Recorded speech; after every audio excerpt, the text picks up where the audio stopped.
Hello all, Foxing here, bringing you the first part of 3 for the Warlock overview. I've decided to start with Destruction because it's recently been added to the alpha and I'm currently in love with it. Destruction is ticking almost all the boxes for me right now. So let's go over exactly why Destruction is so good right now. Burning Embers have been changed into Soul Shards, and our generation for said Soul Shards is so much better, and it's comparable to Charred Remains without actually having Charred Remains, and most of our generation actually comes from Immolate now. On top of this change, talents are completely different. As you can see, a lot of our old spells and passives are now in the talents, such as Backdraft and Shadowburn. As of right now, Shadowburn seems to be the early game, pre-completed artifact, go-to talent. Roaring Blaze seems to be the passive you don't really want to care about your Immolate being up, so just conflag and it stays up. But Backdraft is going to be the endgame talent, as far as I can tell, because of the reduction.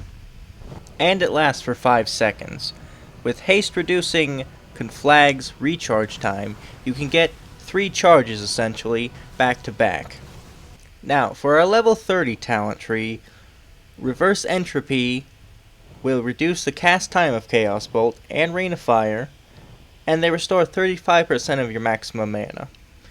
This seems to be basically the only talent that is worth getting, for many, many reasons. Mainly being the mana. The reduction in cast time is just basically a bonus, but because of how much mana we're actually using as Warlocks now, you have to mana tap. And Fire and Brimstone is just for AoE, it's fine, but then there's mana tap, which consumes 40% of your mana to get 10% extra damage for 20 seconds. You're gonna get 10% more casts out of this here with just the mana alone, and then there's the reduction. So a little bit of tweaking there, but this seems to just be the overall better of the 3. And not to mention, Fire and Brimstone only works with your Incinerate, and Incinerate really doesn't do much anymore. Moving on to the 45 talent tree, Demon Skin is a different version to Soul Leech, and Soul Leech is now completely passive across all the Warlock specs. But now, instead of dealing damage and getting a shield, it just passively regens. Similar to Spirit Bond for Hunters, but instead of being just a heal, it now regenerates into a shield. Mortal Coil, still the same thing. Shadow Fury has a cast time. And that's it for the 45 talents. Now for 60, we have Eradication, which means anytime you deal damage with Chaos Bolt, it's going to take 12% extra damage for every Chaos Bolt that you put into it. This doesn't stack, however, but it is still pretty good. Cataclysm, still Cataclysm. Soul Harvest immediately gives you 5 Soul Shards on a 2-minute cooldown. Now, while that might sound really, really crappy, it has its place in the Soulburn build.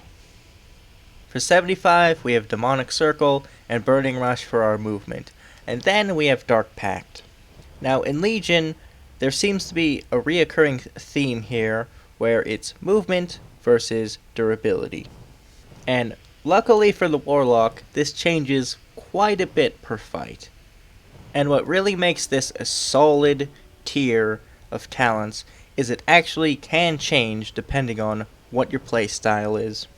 90, Supremacy and Service are still the same, however, Grimoire of Sacrifice, instead of being a single target DPS increase, it now deals area of effect damage as Shadow. Now, the fun thing about this is I don't actually know which one is better, because we have the Infernal, which deals AoE, and we also have Sacrifice, which deals AoE. While for single target, the Doomguard pretty much stomps out Sacrifice, but for AoE, it's really a toss-up. However, I will have to say The infernal has a lot larger range than 8 yards, so personally I'm going to go with the infernal here. Now for 100, where it gets really interesting, for the first talent we have Permanent Havoc. Oh baby. This is a very clear winner when it comes to 2 targets, such as Twin Ogron or, basically anything with 2 targets, as it's extremely strong, for obvious reasons. Just, permanent cleave. It doesn't get any better than that for 2 targets. The new spell, Channel Demon Fire. I actually don't have anything good to say about this, really. At first glance, you might be thinking, it's kind of like Barrage, except for things have to be affected by your Immolate. Now, while it is somewhat true, it only fires 15 divided among all of your targets that are affected by Immolate, so it's actually really, really weak. I mean, it's almost not worth a cast, to be honest. But I'm sure it'll be buffed or changed somehow. And lastly, we have Soul Conduit, which makes the Chaos Bolts ever-flowing. This thing right here is what really makes destruction fun.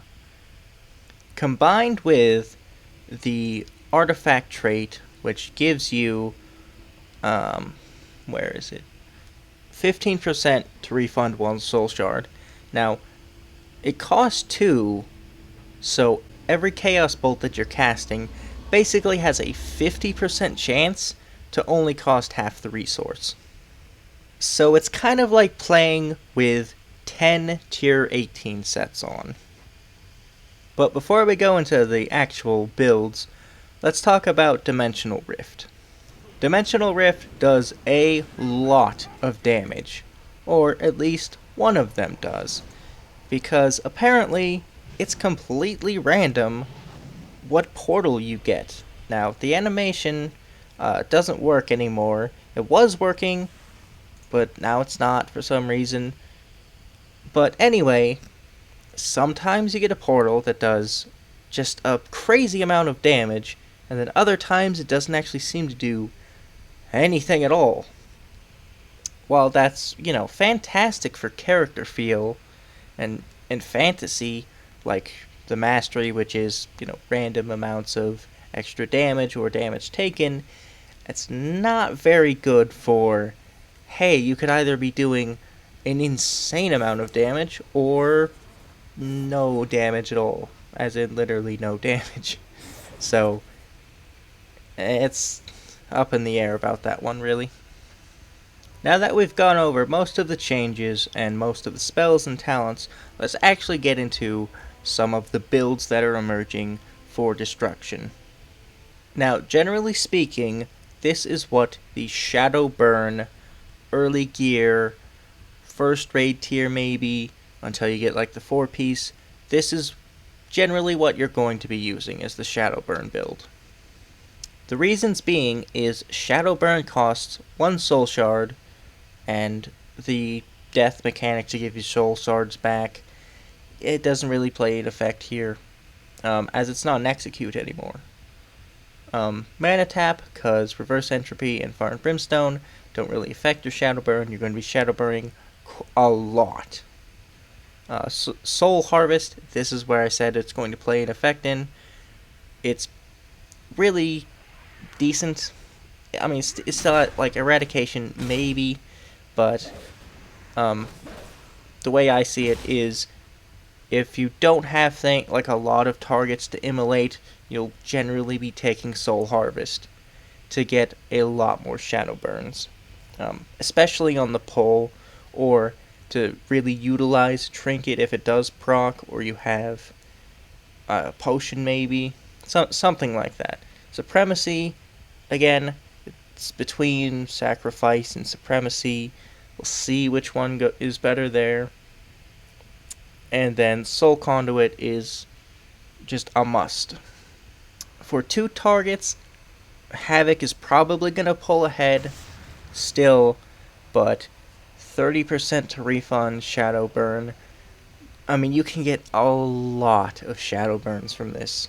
Like, to the point where you're literally just spamming Shadow Burn. So basically, this is how you'd go about playing the Shadow Burn spec.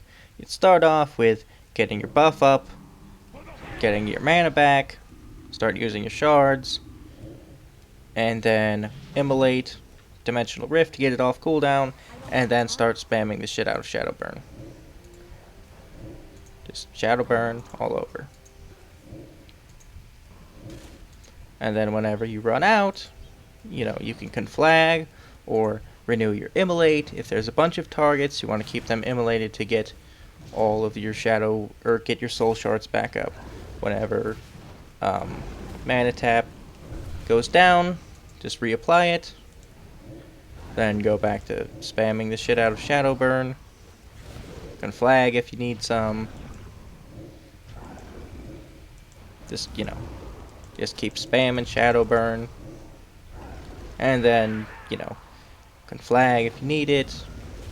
I mean, I'm not really keeping Immolate up, but you get the general sense. Just make sure your portals are off cooldown. Make sure your mana tap is up, and spam Shadow Burn. That's all let's do it. Now, this is more or less the RNGesus Dimensional Rift AoE kinda build is.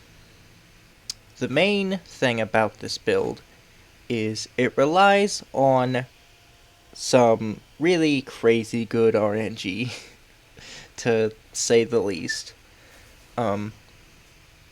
Basically, all you do is get the maximum amount of Incinerates out to spam Dimensional Rift, so you rely on completely random damage. But I mean, if you get the good riffs, it's worth it. And with this build, you're going to be using Grimoire of Sacrifice, because in normal circumstances, you wouldn't be using that many spells that go out. But with this one, you have a lot of spells actually going out. With like Rain of Fire, Cataclysm, to apply Immolate to everything, and Fire and Brimstone, you're hitting multiple targets all the time. So you'll actually be getting a lot more benefit from this than you normally would. Now, you can maybe use Channel Demon Fire because it's 15 things and it might proc Sacrifice a lot, but generally speaking, right, Havoc with Fire and Brimstone is just better because you're going to have more Incinerates, which is the main point of the build. So without further delay, this is generally what this build is going to be looking like. Just start off with Cataclysm to get your Immolates up, Flag, Rain of Fire, Dimensional Rift, start incinerating, keep your Havoc up, just rift whenever it's up. That is the main point of this thing, is pray to RNGesus that you get a rift reset, and then pray to RNGesus that that rift actually does something. And just dump all of your shards into Rain of Fire. And that's literally the entire spec right there. But enough of all those gimmicky specs. Let's look at the real Destruction Chaos Bolt build. This is the build that most Warlocks will be using because of the new tier and just how many bonuses you get in your artifact to Chaos Bolt. Real simple, just, lower the Chaos Bolt, make sure you're actually using Chaos Bolt all the time, more Chaos Bolts, Chaos Bolt increase, simple as that. And this is how it'll generally be playing. Just want to get all the targets incinerated, so you have some soul shard generation. Can flag to get the haste buff, and then just start spamming the shit out of those juicy chaos bolts. Just back to back. To back. To back. And obviously, whenever Immolate runs out, you want to refresh it on all the targets. And then back to spam and Chaos Bolt. Now, I'm not actually sure if it's worth casting Dimensional Rift right now because of how random it is. But I'm pretty sure by the time Destruction goes live that it'll be worth casting, so don't even worry about that. Now, two more things to go over. Firstly is Lord of Flames. Lord of Flames is probably the cutest thing a Warlock has ever had. You get these tiny little infernals, and while sometimes they don't actually do anything, they are meant to AoE like the big one. So it is actually a huge buff to Rain of Fire, as it's basically doubling your damage every single time you get it. So an option is to get this one first, because the other ones are kind of shit, really. So just something there. The second thing is Eternal Struggle. Eternal Struggle paired with reducing Unending Resolve by 30 seconds makes Destruction the most tanky DPS class in the game. So much so that with the proper relics, you can be taking less damage than a tank will. From spells, I should say. While I know this is meant to be implemented as Warlocks being the tanky caster, I don't think that it's going to end well because it's really going to cut out some other specs in turn for a very, very durable DPS. So much so that you can cut out healers completely. So, something to note there. And that about wraps up Destruction. See you in part 2. Peace.